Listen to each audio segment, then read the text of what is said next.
Okay, here we are. WeVideos for Littles.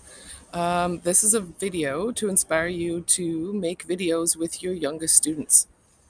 Maybe you have tried Flipgrid and had your students recording themselves talking about their learning. Maybe you've used Adobe Creative Cloud Express and had them do some voiceovers of a slide presentation. Maybe you've used iMovie and had them move different elements of a video into place, connect them together, and publish something. WeVideo can be that great next step, but there's also an option in here to make this accessible for your youngest students. So when I say littles, I mean like Division 1, Grade 1, Grade 2, Grade 3 can use WeVideo to make videos to show what they know. So let's go. This is going to be a really quick video, mostly to inspire you to be willing to try video creation with a more complex tool. So we're going to have a quick peek at the simplified editor mode. We're going to show you some key things to know before you switch back and forth between modes and some resources to get you started. So the simplified editor mode, we'll jump in a second. I'll show you what it looks like. Basically, it takes the full editor mode and just cuts down what's available for the kids to have to deal with.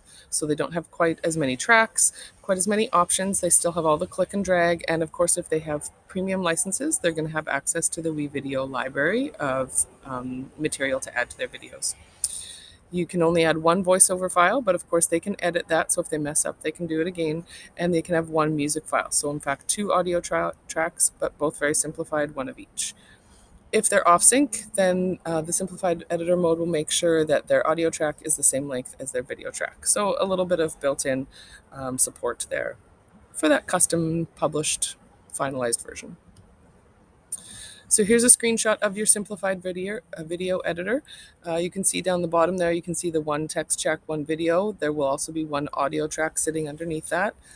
I can see all of my media there in the middle. That's things that I have imported or recorded directly into WeVideo, just like students can. So grab the extension from the Chrome Web Store and off you go.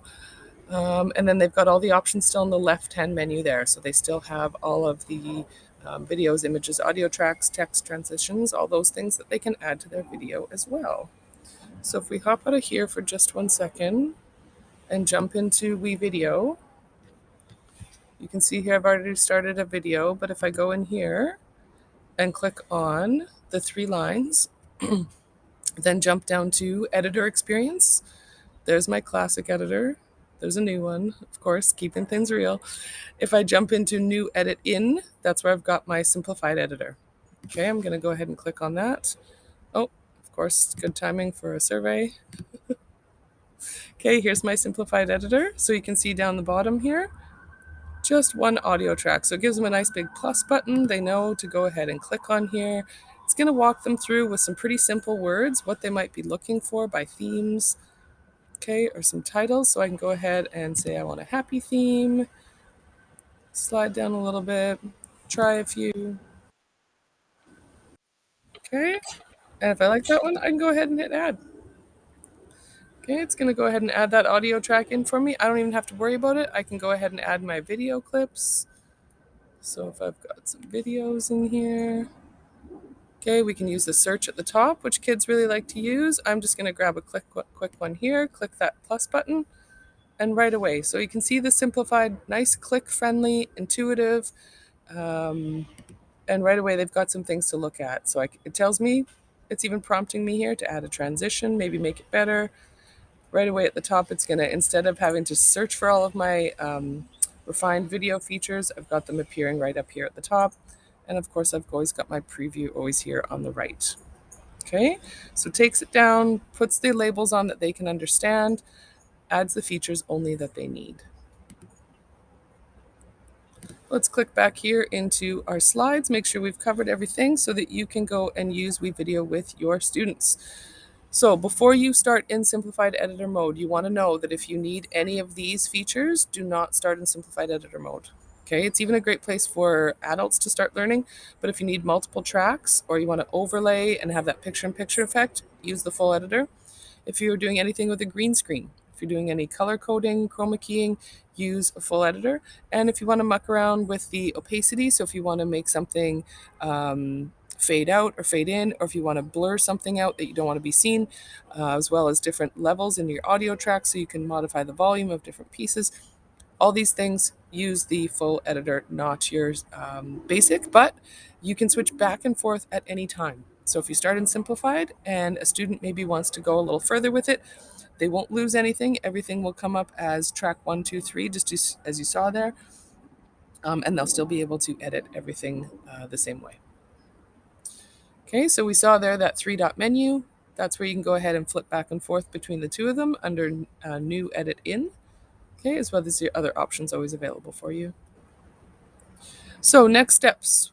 What are you going to do? Well, if you have tried the simplified editor version and your students want to go further, I suggest maybe starting with a template. Go check out the template gallery, add one to a new edit, and click around in there to see, just to get some new ideas and inspiration.